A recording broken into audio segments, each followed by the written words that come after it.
So this is my first devlog, and hopefully what will be a long series of devlogs while I create a project with a friend of mine called Freedom Fighters. It's my first ever big attempt at making a game that I hopefully would like to end up getting on the Steam store and definitely on itch as well. It's quite a big project. As of right now, we just have a kind of working title. It's called Freedom Fighters, as I mentioned. The story is still currently being written by my friend Pete, who is a writer and an engineer, actually. Far in the distant future, there is a prisoner who resides in a special prison. The prison is hidden from senses and eyes. It orbits a black hole and is unique in that it was built for just this person. It is said to be impossible to escape from this prison, but without outside help, it's difficult to open an adamantium door. The prisoner has nothing to do but wait until something changes. So he's bringing the story to life. The premise is it's going to be a meaningful choice, story-based RPG, kind of like in the style of Zelda with the top-down feel. So I put together some pixel art characters, some initial drafts of what I feel the 3 characters are going to look like. It's going to revolve around 3 central characters, a petite thief, a space cowboy, and a giant brute of a man who wears a mask, who is currently in a prison. And I'm also starting to put together the basics of the first level. Well, one of the 3 main characters here with the green hair, petite little girl. She needs to sneak through the corridors in this low security area. The goal is to get Priya to the security computer, enter the password and unlock the door for midnight. So it's kind of a meaningful choice, so there's more than one way to progress a level. So on this first level, if you make it to the end, then you go to a certain part of the story. If you get caught by the cameras, then the room fills with gas, you pass out, and then you move on to the next level regardless. So based on what you do and how you play, you're going to get a kind of slightly different storyline as you progress through the game. So here's what I'm doing. This is the first level. So I've created I've created one tile map, but I've broken it up over 2 layers because I wanted the searchlight on the cameras to go behind some of the tile set, but on top of the other tile set. So I had to add a layer to the bottom, which was just the floor, which is just these green tiles here.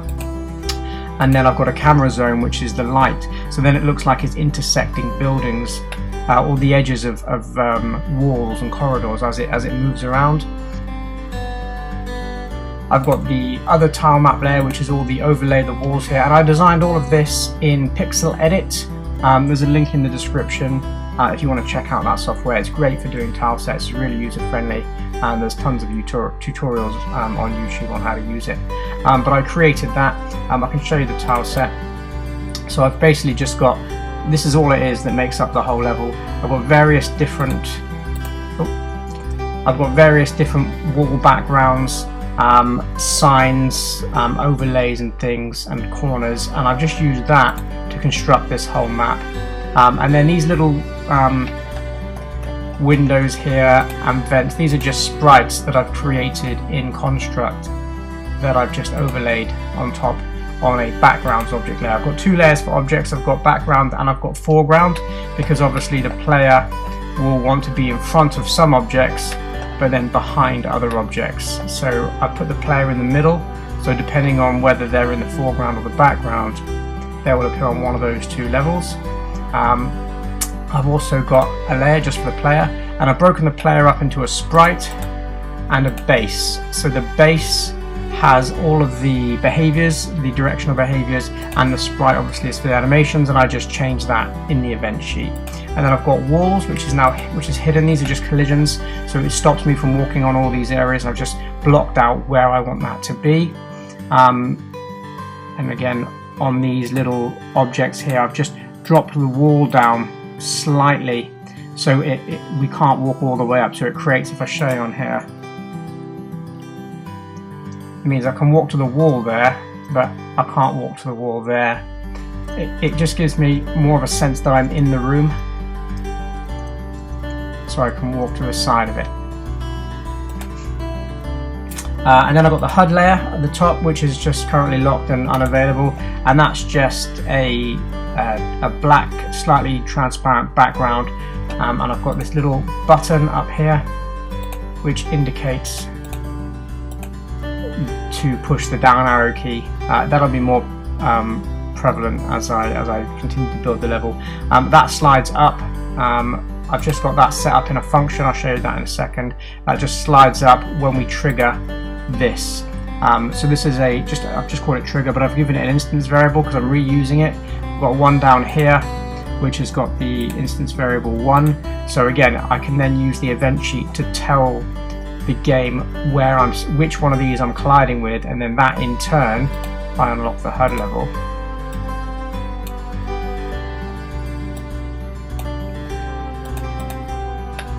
will then tell me what text to display.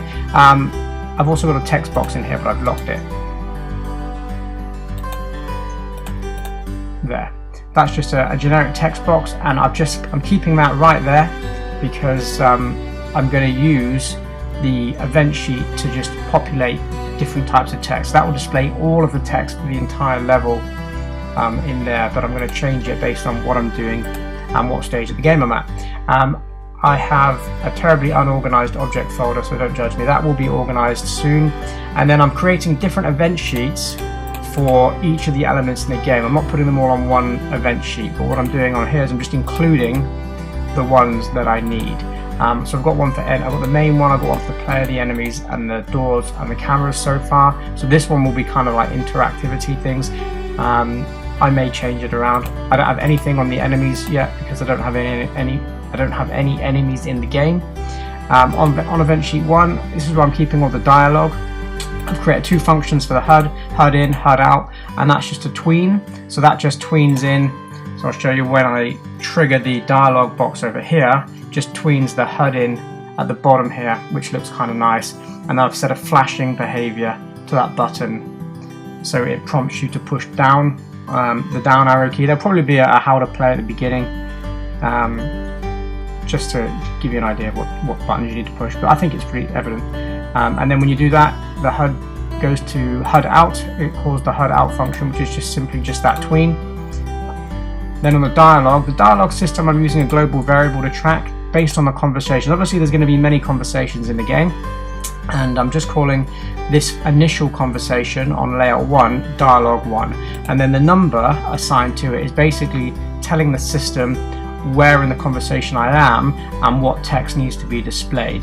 So it's a little confusing, but I've got it just about in my head that I know what I'm doing with it. So I've just got, when we collide with the trigger, if the trigger number is 0, which this one is, then all of this happens. We call the function, we deactivate the movement, and that's why I've put them all on individual layers, or event sheets rather, so I can manage them better. And then I've got it in a group here, the movement group. So all I do is I just make that group inactive, which means that the controls for the player don't work. So the player doesn't move around, and then we just set the state to idle. And I've done kind of like a bit of a state machine on the player. So I've got an instance variable, which is just called state. And then based on the state that they're in, walking right, walking down, walking left, then I can use that to then link that with the corresponding animation. So if we're in a walking up state, then we set the animation to walk up, if that makes sense. If it doesn't make sense, it's fine. It makes sense to me, which is the most important thing. Then you do a wait. You can read through it. You can pause the video and read through this. And I've just set the text box to display typewriter text. Construct's got a great little built-in function for that, so it's really, really easy to do. You just type in there what you want the text to say and how long you want it to take to type out, and you just put, I should probably avoid the security cameras. Wait 1 second. Set the UI down arrow to flash, visibility, and then I progress the dialogue variable. So once we've had that conversation, I don't want to continually walk over there and have that same conversation again, so I just move the dialogue variable to 1, set dialogue to true, which I'm using here because I only want the down arrow key to be relevant when we're in conversation. I don't want that creating bugs or messing around with the game if the player presses it when we're not in conversation. And then when we press the down arrow key, if we're in dialogue, then we can stop flashing, set the text back to nothing, so I've just left that completely blank with the 2 quotation marks, call the HUD out function, make the button disappear and reactivate the player, set dialogue to false, and then destroy that trigger, but only if that trigger is 0, because I don't want that destroying all the triggers on the level. I just want to destroy that one because we no longer now need to have that conversation, if that makes sense. I think it makes sense. If it doesn't make sense, leave a comment and I'll try my best to explain it better, but it works for me. So that's how I'm doing the dialogue. There may be an easier way to do it, but this in my head works well, and I've used this dialogue system before in other games, and I find it quite easy to track as long as I keep it all in subfolders, and then I have dialogue for using the PC, avoiding the cameras, and I can look at it then and go, okay, I know what I'm doing with that, and that works. I may stumble into some problems later, but I'll cross that bridge when I come to it, and as Vimlark says, that's a future me problem. And shout out to Vimlark. If you don't follow him, you definitely should. He's a great Construct 3 game creator as well. Okay, what else have I got? This is just setting up the player. So yeah, every tick of the game, we just set the position of the sprite to the base, which is this. I've set a base to move around because it will interact with the game better in terms of the corners, because its bounding box is just pretty much a square. There won't be any issues in terms of movement, whereas the sprite's bounding box is a little fiddlier depending on what animation is playing, and I don't want any glitches when moving around. I've created a little shadow as well, which is just a simple little sprite, and I've set that position again according to the character. And then the health I haven't done anything with. I've just created this little tile background up here, and then a second tile background underneath. This is actually 2 different sprites. I've got, if I unlock the HUD, I've got this one which is on top, which I've called TB Priya Health, and I've got this one which is TB Priya Health background. So that way, when the if we take damage, it will nicely overlay that darker background. I might even give myself 2.5 hearts because I'm generous. Okay, doors and cameras. The way the camera works is I've got it on a every 5 seconds event. So every 5 seconds I change the camera's state. So I've got the camera in 4 different states really, depending on where it is. And if I play the game, you can see I've got the camera just rotating. If I stand there, I've got the camera rotating around, so depending on where it is. So if it's in state 2, state 1, state 0, whatever that might be, and I've just got this circular, slightly transparent white circle thing here, again just moving and tweening with the camera based on whatever state the camera's in, and it's underneath the tile set, top tile set layer. And I've got another sprite which is a semicircle, which is just always here. I just trigger it to be visible when the camera is in a certain state.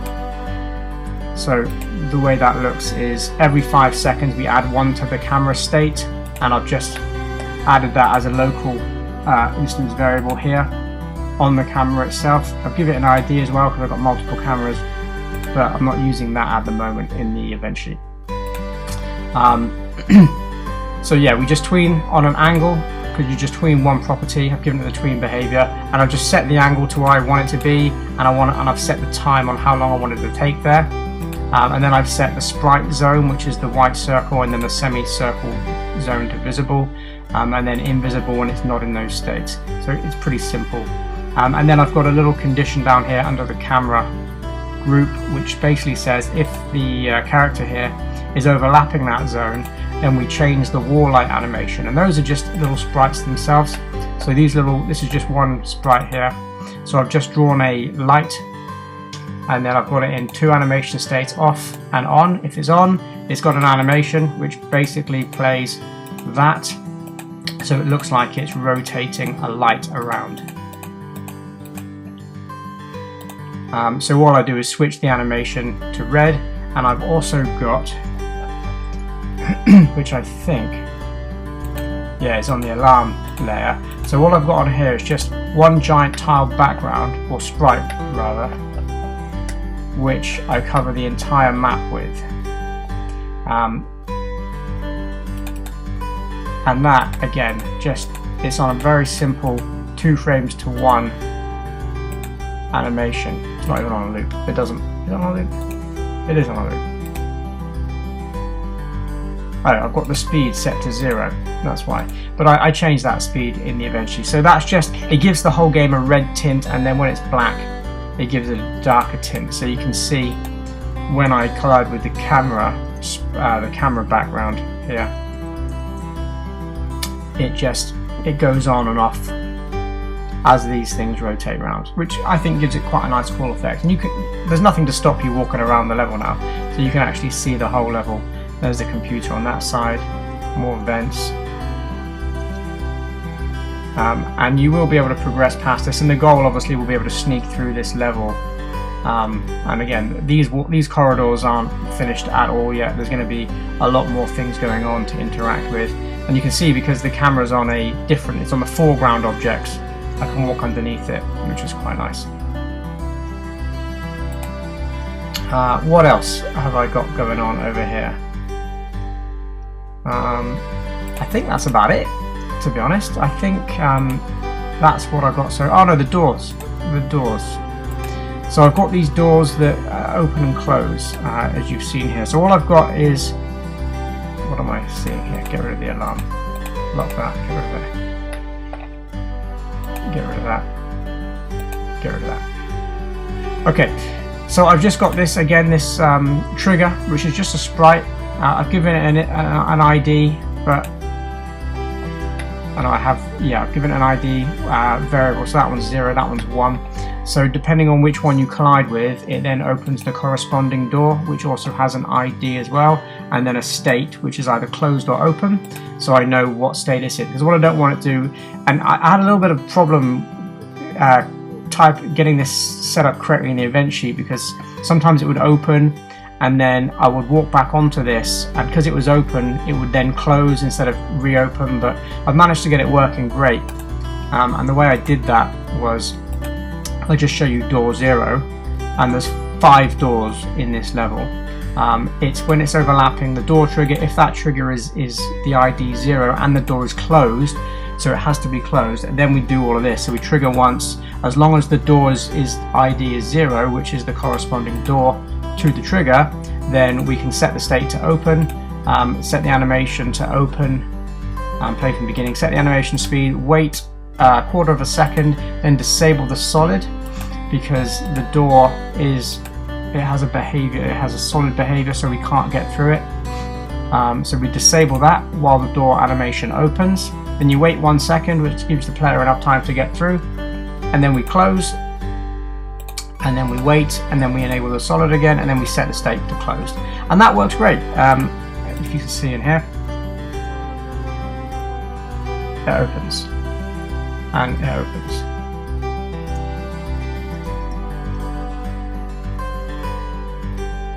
Perfect. That's about it. I'm going to do some more work on this over the next few days, and what I hope to do is post up a devlog once a week. I'm aiming for every Friday, I think. Friday seems like a good devlog day, so I'll aim to get that scheduled in and posted up, so you can follow along and watch this game be created in real time. And it's going to be a big project. I've not done anything this big before, but I have some big ambitions for this. Like I said, I'm working with a writer who's done the script, and I'm currently trying to source somebody to do sound, but it's all very much a work in progress, and nothing is kind of hard and fast with the rules yet. So I'm just kind of figuring a lot of things out as I go along.